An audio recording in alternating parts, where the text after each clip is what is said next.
Muy buenas, bienvenidas, bienvenidos. Aquí estamos. Esto es Makini para Color Visión y para TV Quisqueya en los Estados Unidos.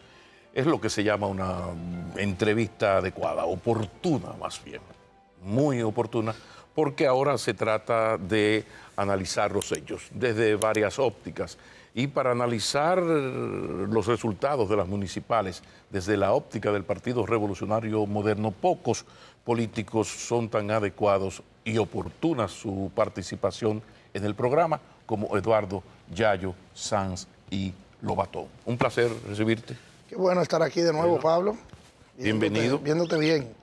Bueno, las razones. Comencemos por ahí. O sea, ¿qué fue lo que ocurrió? ¿Qué lectura tú le das a estos resultados sorprendentes, incluso para los propios vencedores, para muchos de esos vencedores? ¿Qué pasó? Mira, Pablo, lo primero que yo quiero decirte es que los vencedores somos los dominicanos, la sociedad dominicana. Un proceso electoral en orden, un proceso electoral efectivo, resultados inmediatos, con pocas atribulaciones o sobresaltos. Yo creo que en eso ganamos todos. Ya quien gana o pierde las elecciones es un proceso coyuntural en toda la democracia. En mi opinión, luego de celebrar el proceso y de felicitar a la Junta Central Electoral, yo creo que el gran mensaje de la sociedad dominicana es refrendar en una actitud plebiscitaria lo que ha hecho Luis Abinader en estos 3 años y tantos de gobierno. El hecho de nosotros poder salir de un proceso de pandemia sin fisuras en nuestra economía, sin fisuras en nuestra paz social, con un crecimiento económico asombroso, con el reconocimiento, Pablo, de las principales agencias como la Organización Mundial del Trabajo, la Organización Mundial del Turismo, la Organización Mundial de las Aduanas, todas las asociaciones de salud pública de las Naciones Unidas. O sea, la República Dominicana se constituyó un ejemplo en nuestra región, en el medio de las dificultades en Colombia, en el medio de las dificultades en Ecuador, en el medio de las dificultades en Nicaragua, de las dificultades en Honduras. O sea, yo recuerdo cuando en junio del año pasado yo fui a Washington, D.C. a firmar un acuerdo con nuestro homólogo de las aduanas de Estados Unidos, y siempre que uno va a esos lugares se analiza la región en todo. Ellos tienen una visión de región, no solo de países, y nos usaban de ejemplo. Entonces yo creo que eso comenzó a calar las inversiones extranjeras. El deseo de Luis, la actitud de Luis, de que cuando hay que corregir, se corrige. Cuando hay que admitir algo, se admite. Este esfuerzo hacia la transparencia, este esfuerzo hacia la independencia de los poderes, la sociedad dominicana ha entendido. O sea, por ejemplo, este esfuerzo que se ha hecho para el desarrollo del sur del país, tratando de crear otro pulmón económico, de que no sea solo la capital, Santiago, Punta Cana, Samaná, sino que tengamos otro pulmón económico en Pedernales. Entonces, a veces los políticos creen o creemos que somos el ombligo del mundo, Pablo. Y hay una sociedad que coge transporte público y que se monta en el teleférico. Y hay una sociedad que está viendo el monorriel de Santiago que se está terminando.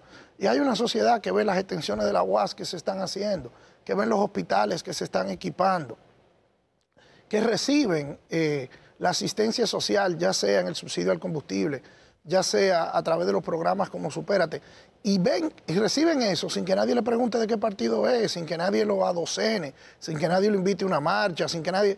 Entonces, poco a poco la sociedad dominicana dice, bueno, pero esta gente encabezada por Luis Abinader se está haciendo un esfuerzo, que se ven los resultados. ¿Que todos los problemas están resueltos? Claro que no. ¿Que todo es un jardín de rosas? Claro que no. Ahora bien, las elecciones muchas veces son una comparación de los ejercicios y de las propuestas. Mucha gente le da importancia a cosas del pasado, a la algarabía, al caravaneo, a los discursos políticos. Yo soy de los que creo que hay una sociedad que nos observa desde el punto de vista de estos cambios emocionales, de estos paradigmas, de lo que llaman algunos la sociedad de la posverdad, de esta dinámica de las redes sociales. Y eso hace cada vez a la gente que nos observa más informada, más clara. Tú hablas yo te lo digo, que yo tengo hijos en la edad de 18, 19 años, y esos muchachos me hacen preguntas, me hacen, y sus amigos, tú te das cuenta de que aquí no está nadie chupándose el dedo, aquí la gente está viendo. Entonces, lo que ha pasado con un 85% de los alcaldes que lo ganó el PRM, lo que está pasando con el 85% de las alcaldías, y un 70% de los distritos municipales. Pero es que el PRM, por ejemplo, tú te coges la mujer dominicana. ¿Qué participación le ofrecemos? Bueno, tú tienes a Carolina Mejía, pero tú tienes a Betty Jerónimo, pero tú tienes a Karina Aristi, en 3 de los municipios más poblados del país, encabezados por mujeres realizadas, que han hecho un trabajo, que se han superado, de diferentes puntos de vista. Del mismo modo, tú tienes juventud, tú tienes un Kelvin Cruz que te saca casi un 80% en La Vega, tú tienes las mismas regidurías que ofrecimos. Yo veía jóvenes, por ejemplo, nosotros sacamos una regidora aquí en la María Isabel, en la circunscripción de la capital, que tiene 19 años y que sacó casi 9.000 votos. Entonces, tú tienes un Joselito en La Vega que sacó casi 6.000 votos y es un regidor de un extracto muy popular.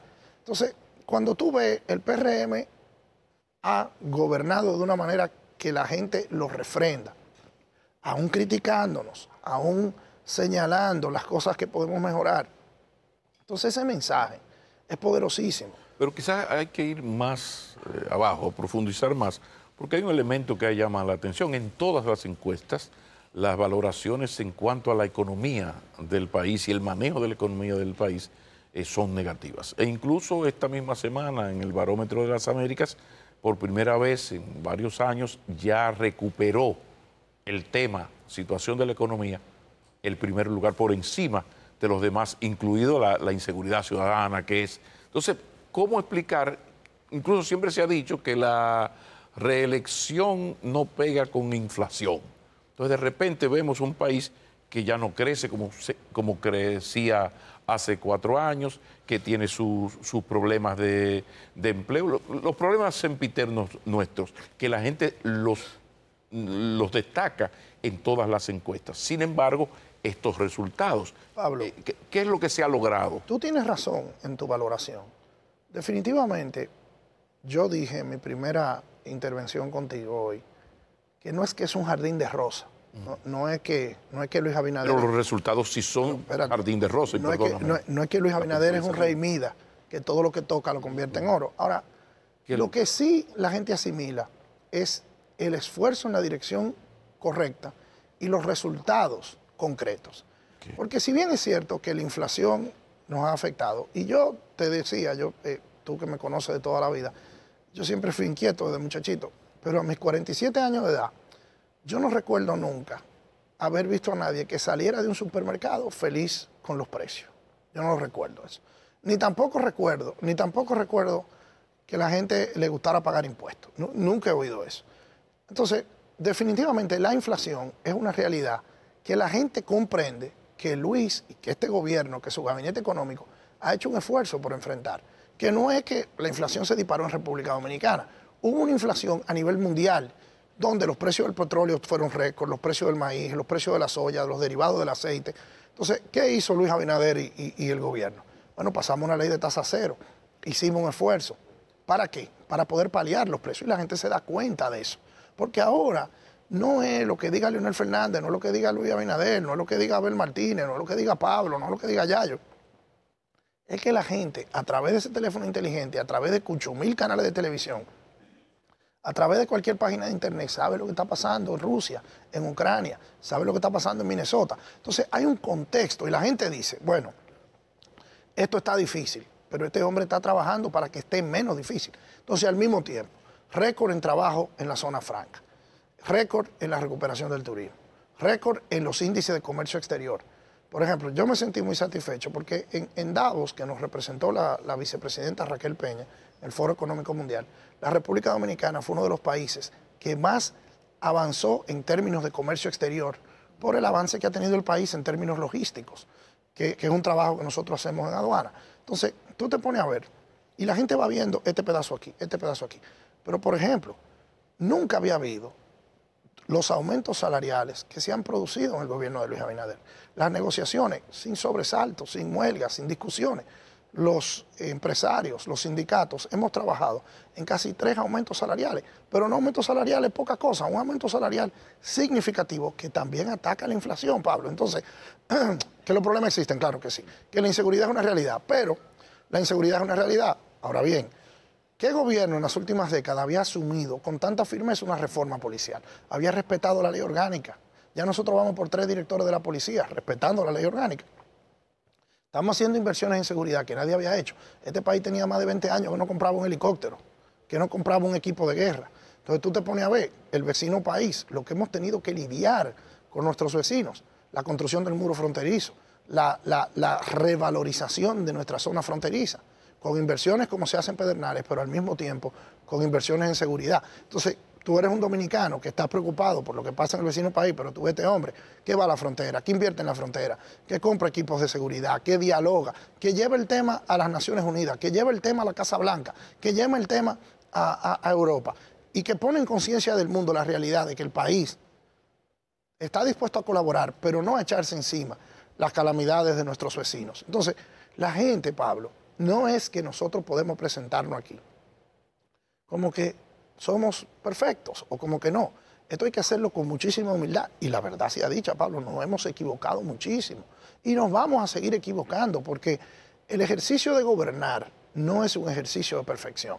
Ahora, lo que creo que nadie le escatima a Luis Abinader, ni siquiera a sus más enconados adversarios, es el hecho de que Luis trabaja de una manera incansable y tiene las intenciones para lograr que este país dé el salto hacia economía de primer mundo. Bueno, Yayo, se cuenta que un coronel le dijo al general Bolívar, mire, generalísimo, usted nos dio la libertad, díganos ahora qué carajo vamos a hacer con ella. El PRM quería poder, quería ganar las elecciones, ha barrido. Después de la pausa vamos a hablar de qué va a hacer el gobierno y el PRM con este triunfo, porque estoy pensando en aquel PLD que en el 2006 tiñó de morado el mapa político nacional y a partir de ahí comenzó a morir de éxitos. Después de la pausa. Yayo Sanz, ¿qué va a hacer el PRM y el gobierno con este triunfo, este espaldarazo popular? Mira, Pablo, yo escribía el otro día un ensayo donde yo decía victoria y responsabilidad.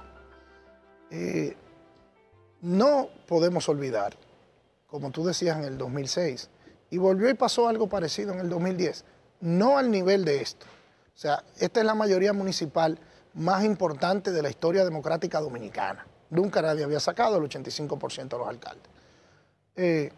Ahora, esta victoria en esta victoria subyace una inmensa responsabilidad y aún mayor riesgo. Porque definitivamente el éxito pierde algo frente al fracaso. El fracaso normalmente te empuja a la humildad, te empuja a la reflexión, te empuja a repensarte. El éxito puede venir con el error de convencerte de que tú estás en lo correcto. Entonces, yo creo que con este éxito electoral sí tenemos que felicitarnos, sí tenemos que celebrarlo.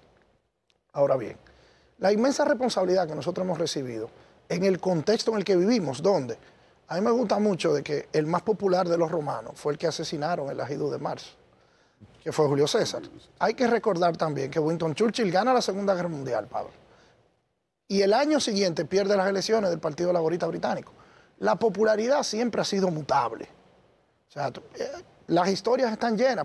Peña Gómez salvaba al país de una crisis electoral y quizás de una crisis de muertos, de sangre, una guerra civil, sí, en el 94. Y 2 años después Leonel Fernández le ganaba las elecciones. O sea, la popularidad, lo único claro sobre la popularidad es que no es constante. Entonces, el PRM, nosotros, los líderes del PRM, tenemos la inmensa responsabilidad de actuar con una profunda humildad, de no dejar de aprender, de no dejar de corregirnos y de mantener una unidad de propósito. Si tú ves que ha destruido las coaliciones de gobierno en todas las democracias del mundo, siempre es los problemas por ambiciones, por vanidades, por competencia. Egos. Egos. El mismo Partido de la Liberación Dominicana nos da un ejemplo en ese sentido.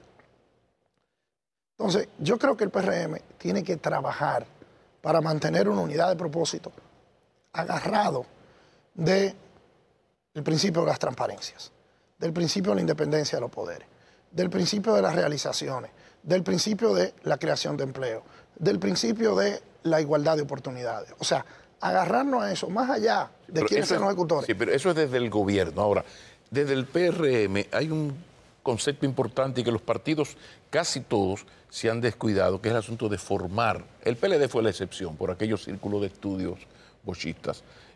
Formar a su equipo. El PLD, el PRM tiene unos dirigentes muy bien formados, con un gran discurso. Tú eres un buen ejemplo de eso. Otros se han superado a sí mismos, que uno se sorprende cuando los entrevista, o sea, uno ve la mejoría. Sí, pero hay una dirigencia media, una base que está atrapada en la cultura política que no tiene partido, que es general, la del clientelismo, dame lo mío. ¿Qué van a hacer ustedes a través de la formación para cambiar esa contradicción que existe en lo que ustedes como partido quieren lograr para el país y que tiene que ver con superar esa cultura política perversa común a todos, ¿no?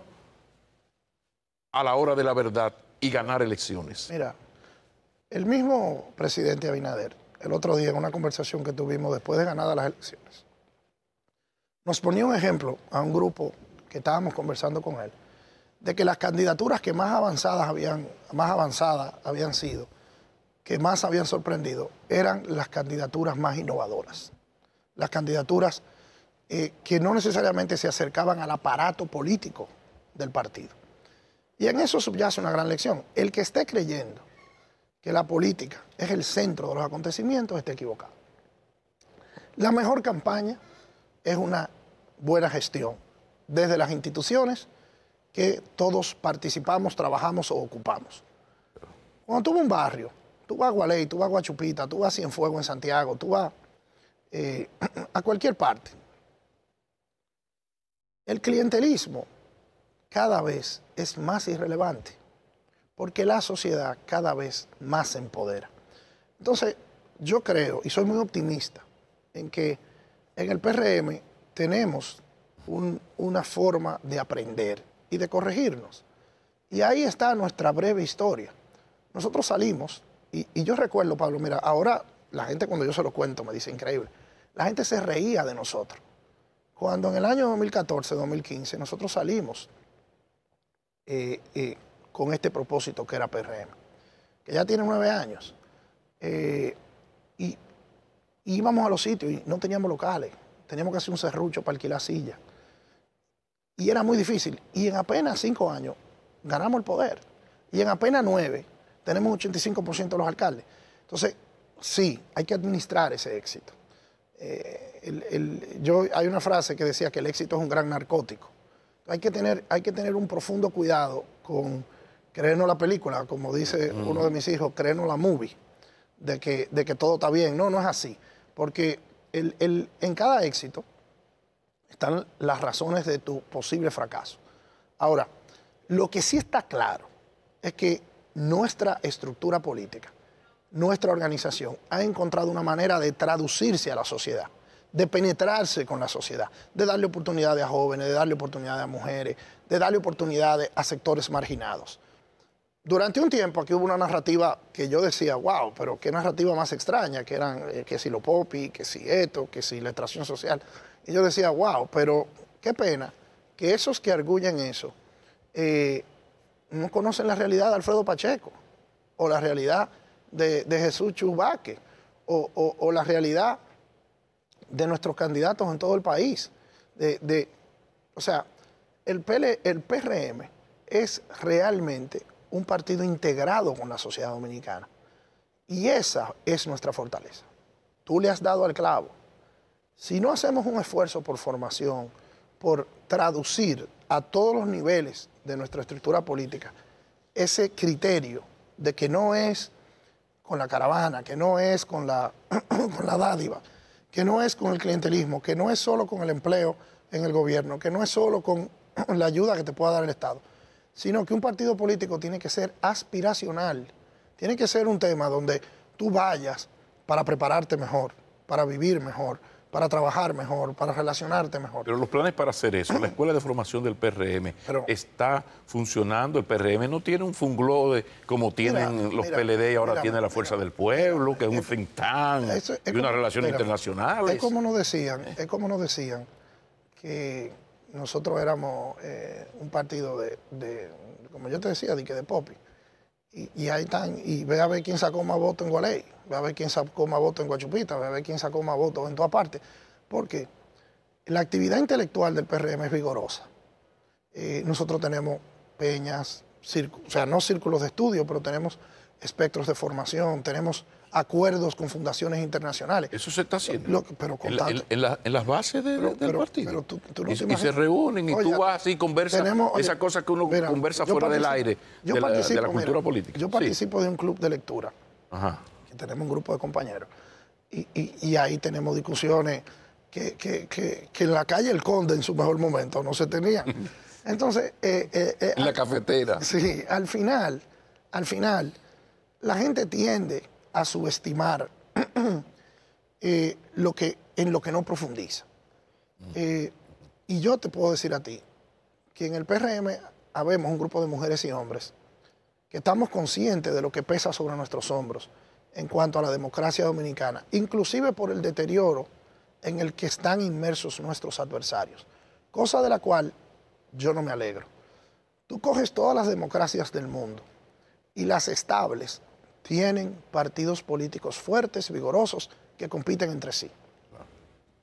Y por eso yo, que siempre trato de tender puentes y que no creo que todos los PLDistas o que todos los miembros de la Fuerza del Pueblo o de cualquier partido del PRD, no creo que ellos están todos equivocados, que son todos... No, hay gente buena, gente patriota, gente que quiere trabajar por su país y que lo hace desde esas esferas. Yo creo que en la conciliación, en el optimismo, es que está los futuros de los países. Ahora nos toca al PRM gobernar, nos tocó al PRM ganar. A nosotros nos tocará administrar la victoria mejor que lo que hicieron estos amigos y colegas opositores. Ese es el reto, porque hay que administrar la victoria. Bueno, a ver qué ocurre, porque la advertencia había sido hecha y yo la reitero. Ahora las cosas marcan demasiado bien para un Abinader que después de estos resultados no la tiene tan difícil para las presidenciales, aunque siempre hay sorpresas, no se sabe qué va a pasar. Es importante siempre, Pablo, repetir que no se gana hasta que no se gana. Exactamente. O sea, aunque febrero es un anuncio de mayo, hay que hacer el trabajo para mayo. Cuando regresemos... Nadie puede quedarse durmiendo. Yo te tengo una pregunta dura porque yo sé que tú eres de la cercanía y la confianza del presidente Abinader. Y entonces ya comienza a circular el tema. Hay una posibilidad de que reciba el presidente una propuesta de habilitación constitucional por reforma constitucional para un tercer periodo. Después de la pausa, quiero escuchar tu reflexión sobre esa, más que una propuesta, es una tentación. Ya regresamos. El que crea que con una encuesta en febrero gana unas elecciones en mayo, está loco.